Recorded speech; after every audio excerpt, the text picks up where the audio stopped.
प्यारे बच्चों, most welcome है आपका प्यारा सा एजुकेशन प्लेटफॉर्म सफल क्लासेस में। प्यारे बच्चों, क्लास 10th का आप लोग का secondary sent up examination non Hindi का आप लोग का 19 नवंबर को है। प्यारे बच्चों, मैं उसका ओरिजिनल पेपर बताने जा रहा हूं जो आपके बोर्ड एग्जाम में हूबहू यही देखने को मिलेंगे।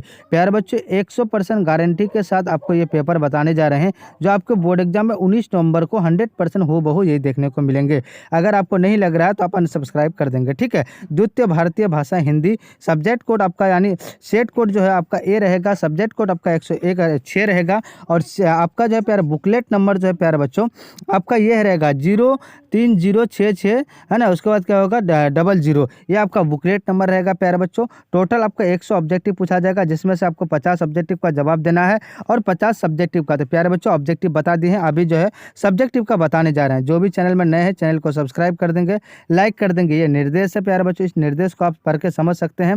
चलिए, सेक्शन यानी ए जिसको हम लोग खंड ओ जो है खंड ओ में ऑब्जेक्टिव बताया जा रहा है, बता दिए हैं। और अभी खंड ब में जो है प्यारे बच्चों आपको सब्जेक्टिव बताने जा रहे हैं। देखिए ये गद्यांश है, देखिए किस तरह से है। देखिए आप पढ़ते हैं हम लोग, निम्नलिखित गद्यांशों में से किसी एक गद्यांश को पढ़कर नीचे दिए गए प्रश्न का उत्तर दे। क्या कह रहा है, प्रश्न का उत्तर दे। तो देखिए प्यारे बच्चों, पहले गद्यांश का तरीका क्या है, पहले लाइन बाय लाइन पढ़ेंगे। देखिए, समय प्रकृति का दिया हुआ है, सबसे अधिक मूल्यवान उपहार है, इससे उत्तम कोई धन नहीं है, समय का सदा सदुपयोग करना चाहिए, बीता हुआ समय कभी लौटाया नहीं जा सकता है, ठीक है। और उसके बाद कह रहा है कि जीवन में अनेक लोगों की शिकायत होती है कि काश मेरे पास कुछ समय होता। बहुत से कुछ व्यक्ति समय मिलने पर पछताते हुए देखे जा सकते हैं, है ना।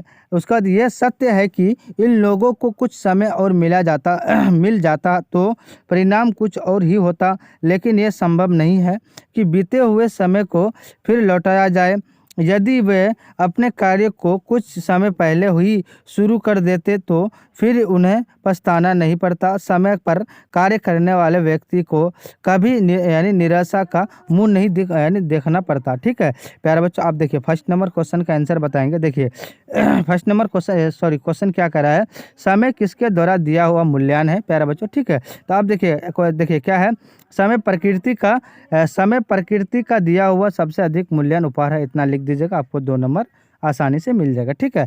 आप देखिए प्यारे बच्चों, आप दूसरा नंबर क्वेश्चन क्या करें, किसके सदुपयोग करना चाहिए। तो देखिए आप यहाँ पढ़ लेंगे, उसके बाद यहाँ देखेंगे इसमें उत्तम कोई धन नहीं है। देखिए समय का सदा उपयोग करना चाहिए, क्या करना चाहिए, समय का सदुपयोग करना चाहिए, है ना। इतना लिख दीजिएगा, आपको 2 नंबर। या इतना भी लिख दीजिएगा, बीता हुआ समय कभी लौटाया नहीं जा सकता, इतना लिख दीजिएगा, ठीक है। आप देखिए प्यारे बच्चों, आप क्या कर रहे हैं यानी किन्हें पछताना नहीं पड़ता है। तो देखिए किन्हें पछताना नहीं पड़ रहा है, देखिए किन्हें पता है, बीता हुआ समय कभी लौटाया नहीं जा सकता। जीवन में अनेक लोगों की शिकायत होती है कि काश मेरे पास कुछ समय होता है, इतना लिख दीजिएगा, आपको 2 नंबर मिल जाएगा। ये सारा गद्यांश को पढ़िएगा प्यारे बच्चों, आपको सारा आंसर मिल जाएगा, ठीक है।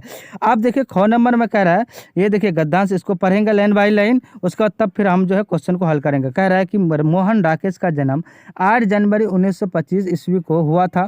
इसके बचपन का नाम मदन मोहन गुगलानी था। MA हिंदी करने के बाद उन्होंने दिल्ली विश्वविद्यालय में अध्यापन कार्य किया। इंसान के खंडहर नए बादल जानवर और क्या कहता है जानवर एक और जिंदगी फौलाद का आकाश वारिस इत्यादि इनके कहानी संग्रह हैं, ठीक है।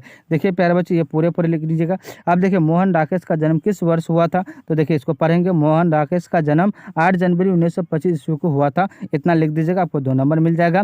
इसको गद्यांश को पढ़ना। मोहन राकेश का बचपन का नाम क्या था। तो यहाँ पे है ना इनके बचपन का नाम मदन मोहन गुगलानी था, ठीक है, इतना लिख दीजिएगा, 2 नंबर मिल जाएगा। अब कह रहा है प्यारे बच्चों, तो मोहन राकेश MA किस विषय से किया था। तो यहाँ देखिए मोहन राकेश, देखिए कह रहा है प्यारे बच्चों MA हिंदी यानी हिंदी करने के बाद उन्होंने दिल्ली विश्वविद्यालय में यानी अध्यापन कार्य किया, ठीक है। इसका इतना लिख दीजिएगा, आपको 2 नंबर मिल जाएगा। प्यारे बच्चों, एक एक गद्यांश को पढ़ना है अच्छे से, उसके बाद आपको आंसर देना है। ये सारा गद्यांश है, इस गद्यांश को पढ़ के आप आसानी से आंसर दे सकते हैं। ये सारा गद्यांश है प्यारे बच्चों, ठीक है। ये गद्यांश को जो है आसानी से पढ़ के आप आंसर दे सकते हैं। ये सारा आज के शिक्षा क्रम में चरित्र गठन का क्या महत्व है। तो यहाँ देखिए आंसर इसको यहाँ मिल जाएगा। देखिए आज के शिक्षा क्रम में चरित्र पठन का कोई स्थान नहीं है और ना ही उसे कोई महत्व दिया जाता है। ठीक है, इतना लिख दीजिएगा, 2 नंबर मिल जाएगा।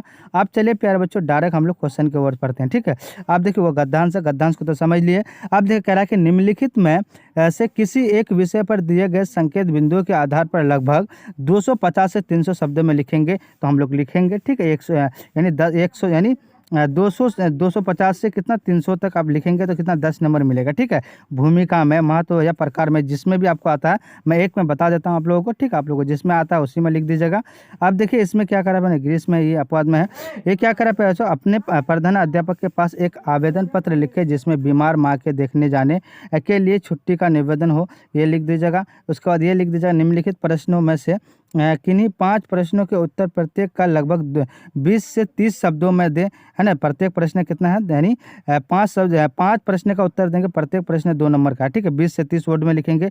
चिमटा देखकर अमीना के मन में कैसा भाव जगा, तो ये लिख देंगे प्यारा बच्चों। ये सारा आपका है। हुंडारों का झरना कैसे बना था, ये सारा आपका क्वेश्चन रहेगा प्यारा बच्चों। मैं हल्का हल्का स्क्रॉल करता हूँ, ये क्वेश्चन को आप देख सकते हैं। आते हैं हम लोग डायरेक्ट क्वेश्चन के अंदर। देखिए पुस्तकालय पे लिखेंगे, पुस्तकालय में लिखेंगे प्यारा बच्चों। कह रहा है कि मानसिक स्वास्थ्य के लिए ज्ञान की प्राप्ति आवश्यक है। मस्तिष्क को बिना गतिशील बनाए ज्ञान प्राप्त नहीं किया जा सकता है। ज्ञान प्राप्ति के लिए विद्यालय जाकर गुरु की शरण लेनी पड़ती है। इसी तरह ज्ञान अर्जित करने के लिए पुस्तकालय की सहायता लेनी पड़ती है। भारत में पुस्तकालयों की परंपरा प्राचीन काल से ही रही है। नालंदा तक्षशिला के पुस्तकालय विश्व भर में प्रसिद्ध थे, है ना।